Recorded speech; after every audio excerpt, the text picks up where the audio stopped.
Every single year, hundreds of people just vanish in America's national forests. And usually, we can figure out why. But some cases, man, some cases just stick with you. They keep you up at night because the basic math of survival just doesn't add up. Think about it. How do you track a child whose footprints simply vanish? Today, we're opening a file that literally haunts the search and rescue community. It starts with a 7-year-old boy, a perfectly pristine forest, and a pair of shoes that were never found. Welcome to This Explainer. I'm going to be your guide through this impossible case file. Now, as someone who looks at cold, hard facts for a living, I gotta warn you, we're walking right up to the edge of logic today and looking down into a very dark drop. We're going to review the evidence piece by piece exactly as it was laid out for my teams on the ground. So let's go back to the very beginning and see exactly how this nightmare unfolded. It all starts with a window of time that is terrifyingly short. Just 4 minutes. Picture this. It's the last weekend of summer. The Bennett family, mom, dad, and their 7-year-old son, Caleb, are just closing up their cabin for the season. It's mundane, right? It's that completely secure environment where your guard is totally down. And in my experience, that is exactly when the wilderness takes its shot. At sunset, little Caleb is doing exactly what 7-year-olds do, just chasing fireflies, right near the edge of the property. Dusk starts to roll in, so his mom calls him for dinner. No answer. She waits a beat, maybe chuckles to herself, and calls again. Nothing. By the time she clicks that porch light on, a mere 4 minutes have passed. 4 minutes. In the investigative world, we talk a lot about the golden hour for finding someone. But here, the golden hour was over before it even started. In just 240 seconds, this kid was completely gone. And it would be 4 agonizing days before anyone laid eyes on him again. So, what happens next? We hit the ground running. Search and rescue arrived within the hour.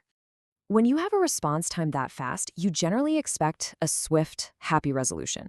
We deployed the dogs, and they found Caleb's small sneaker prints almost instantly, heading northeast straight toward the tree line. The scent was incredibly fresh. The dogs picked it up in seconds and just started pulling fast. Actually, as one of my guys noted later, they were moving almost too fast. There was no meandering, no wandering around, just a straight, deliberate line. And then we hit 60, exactly 60 yards into the trees. And that right there is exactly where our investigative logic completely broke down. See, the trackers were following this beautifully clear, defined path. They're reading the dirt like a book. But right at that 60-yard mark, the story just ends. Normally, when a kid wanders off, their tracks tell a story. They stayed out as the ground gets harder, or the prints scatter wildly when the kid panics, turns around, and starts running in circles. But the evidence we had for Caleb was entirely different. There were 0 scattered prints. The tracks didn't slowly fade into the brush. They stopped, abruptly, mid-stride. I really want you to try and imagine being the tracker on the ground in that exact moment. Imagine the heavy, suffocating psychological dread that sets in when you're staring at a left footprint that has no right foot following it. The lead tracker literally knelt down at that final, perfect footprint. He was so shaken that he wrote this exact line into his official report. It's like he took one more step and was never holding ground at all.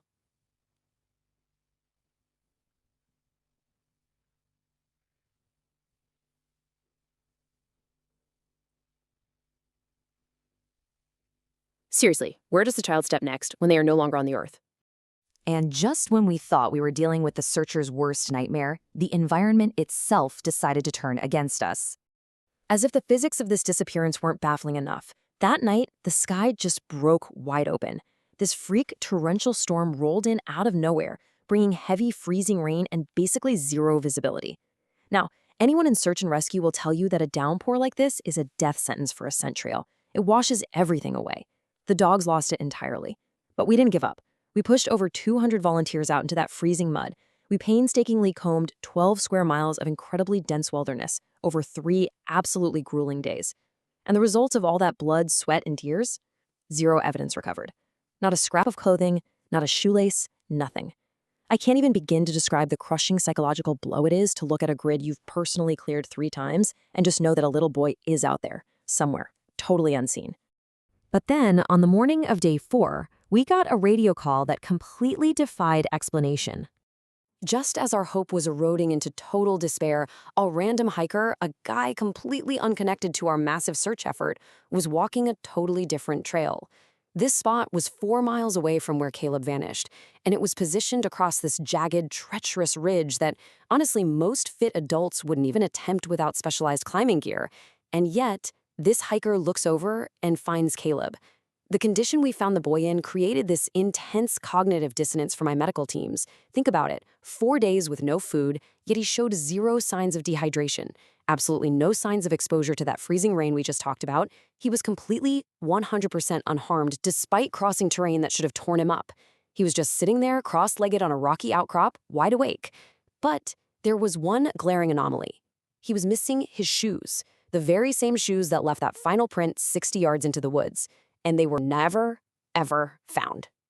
When we finally airlifted him back to base camp, the reaction was exactly what you'd expect. His frantic mother pushed through the crowd and just fell to her knees. She grabbed her pristine, uninjured child, a kid who had somehow survived the unsurvivable, and she looked him dead in the eye and asked the only question that mattered. She said, "Where were you?" Caleb didn't look at her. He looked right past her shoulder, staring deep into the tree line, and he just said, "The tall man told me to wait." I'll tell you, as an investigator, that is the exact moment the blood literally runs cold in your veins. But here's the kicker. Caleb never elaborated on that, not once. As he grew older, he just stopped talking about it entirely. It's like the trauma seemingly erased itself from his mind to protect him. To this very day, as a grown man, he claims to have absolutely no memory of those 4 days in the woods, or of ever saying those words. And for us, it leaves this deeply frustrating lack of closure. It's a file that stays permanently open on the desk, mocking you. Now, if Caleb's story was just an isolated incident, we could easily chalk it up to a bizarre, one-off miracle. But my job is to look at the macro data, to look for the patterns. What we found is that Caleb's anomaly is actually part of a much larger, terrifying national phenomenon. We internally refer to it as the Wilderness Anomaly Checklist. And when you look at the research across U.S. national forests, the pattern is undeniable. Step 1. You have children found miles and miles beyond their physical limits, often transported across terrain that defies natural explanation. Step 2. They are almost always found missing one specific item of clothing. Usually it's their shoes, which vanish into thin air. And step 3, the search dogs are highly trained, incredibly reliable assets, losing scent trails at sudden, impossible dead stops. The scent doesn't fade out, it ends mid-stride. This cluster disappearance pattern is fully documented. We have the files. But officially, it remains completely unexplained. Nobody has the answers. But knowing what we know, nobody can rule it out as mere coincidence either. Which brings us to the question we all have to ask ourselves at the end of the day. When logic entirely fails in the wilderness, what exactly fills that void? This explainer isn't just about sharing a scary campfire story with you. It's about looking at cold data, recognizing these undeniable patterns, and admitting that our basic understanding of survival, of the deep woods, maybe even of physics itself, might just be incomplete. So I want you to think critically about this. If you have theories on how these anomalies happen, or who or what that tall man actually was, I want you to really turn that over in your mind. We rely on facts out here, sure, but when the footprints simply vanish, we are all left staring into the trees. Thanks for joining me in this case file review. Keep questioning the unknown.